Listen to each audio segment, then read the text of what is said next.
Hey guys, what's up? Welcome back to another video. Today we are going to be doing a comparison of the iPhone SE and the OnePlus Nord, which has been released very recently. I think when this video goes out, maybe 2 days.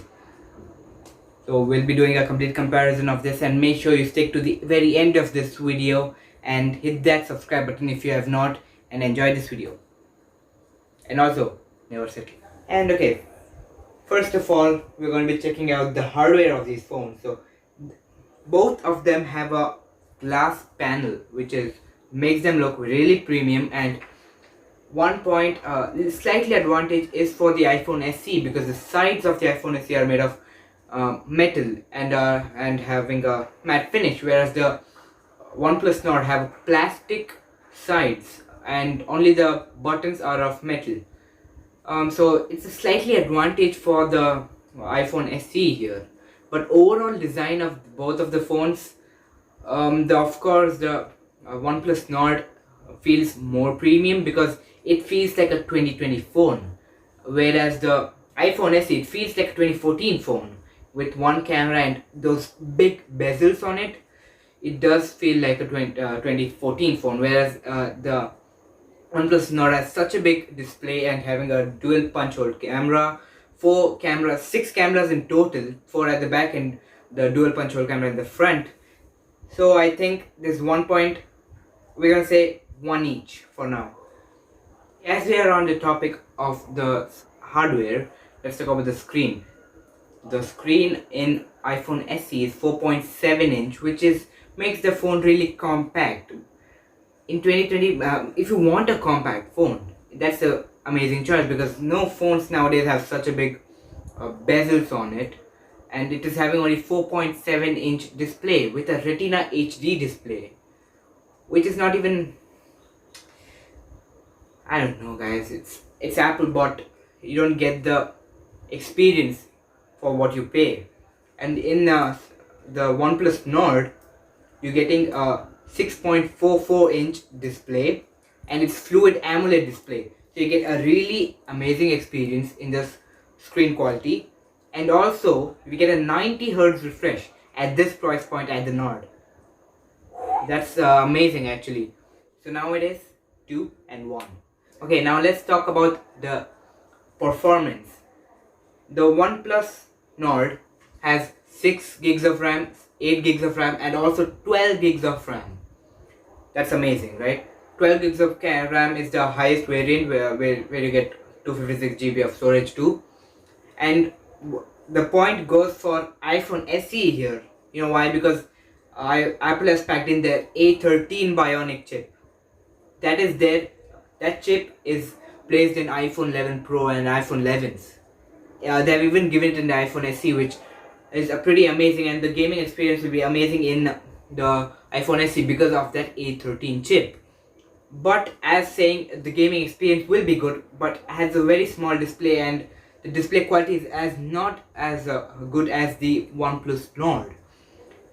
But still, I'm going to be giving 1 point to the SE here. So it's 2-2 now. Yeah, so the SE has a A13, and a major advantage. Now let's come to the major advantage of the OnePlus Nord. The OnePlus Nord is coming with a 765G processor, Snapdragon 765G, which supports 5G. So if you are in an area where 5G is compatible or is going to be compatible very soon, amazing choice. You get 5G, where 5G is not available in any of the iPhones till now. That's a very big advantage for the OnePlus Nord here. So now it's 2 and 3. And I think the OnePlus Nord is going to, of course, win this competition, because now we're going to come to the cameras. Okay, so cameras. SE has 2 cameras in total. One is the front-facing camera and then the back-facing camera. Whereas the OnePlus Nord has 6 cameras in total, 4 at the back and 2 in the front. If you have to talk, the front camera in the SE is 7 megapixels, and the back rear camera is 12 megapixels.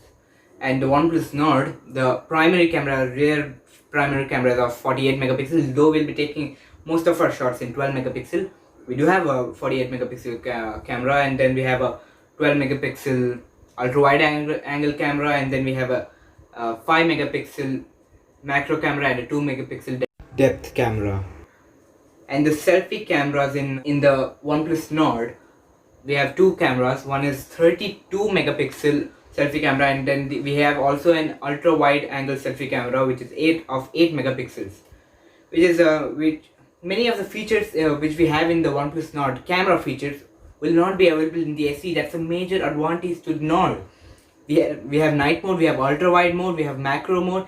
You don't get that in the SE, so that's a major advantage of the Nord.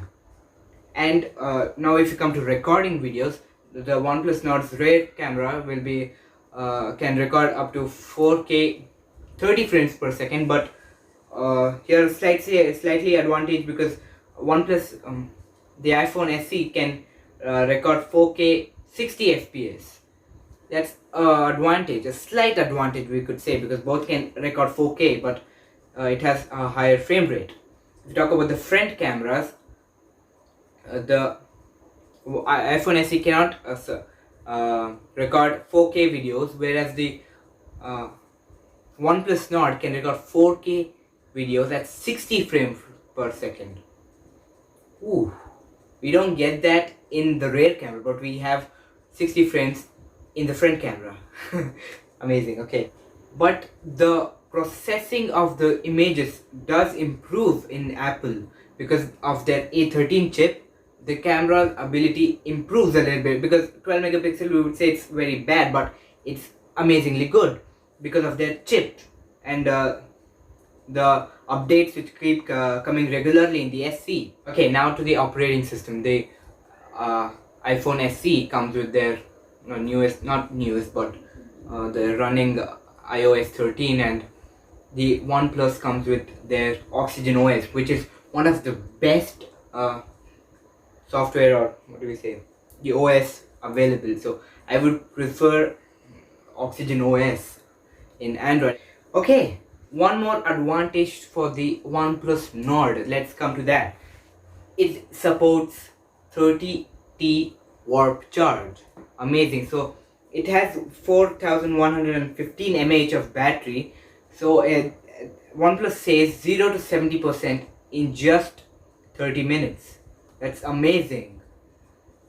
And the iPhone SE is having such a small battery. In the box they give you a 5-watt charger. So many people are mad about that, and 5-watt charger in 2020. I think you gotta pick the Nord. But the iPhone SE is supporting 18 watts of charging, but you have to buy that separately. I don't know why everything you have to buy separately in iPhone, but I think you gotta do it. But also a slight advantage to the iPhone SE, because it does support wireless charging. The Nord doesn't support wireless charging. Okay, I had missed a point. The iPhone SE has got the Touch ID. I think that's the reason why Apple has given such big bezels. For some people, the Touch ID is really great, but the Nord also has an in-display fingerprint. The advantage is for the SE, because you can just hold the button and it works. But here we have to, in the Nord, we have to wake the phone up to, use the sensor or double tap the screen, and that's a very slight advantage because both of them have fingerprint scanners which work really fast. The OnePlus Nord's highest variant is of 12GB RAM and 256GB storage, and that comes at 30,000 rupees, which is a fairly nice price. And the iPhone SE, the starting price is at 42,000. There's 10,000, 12,000 difference. So yes, I think the winner is the OnePlus Nord. Nord it is, guys. And if you didn't know, Nord actually means north, pointing to the north. Like, I think it's always go up. So I would say it's my opinion that it is the Nord which is the winner here, but its opinion is up to you. The sale has not started yet, so you gotta wait until the Nord goes up to sale. But when it comes, I'll put the link in the description. You can go and check those phones out and maybe buy one too. So that's it for this video. Hope you liked it, and hit that subscribe button if you have not liked this video. Comment down below your thoughts on these phones. Which one would you pick? let me know, guys. If this video reaches how much, 5 likes, I'm gonna do more tech videos. Yeah, 5 likes it is, guys. Hit that like button. Peace. Never settle.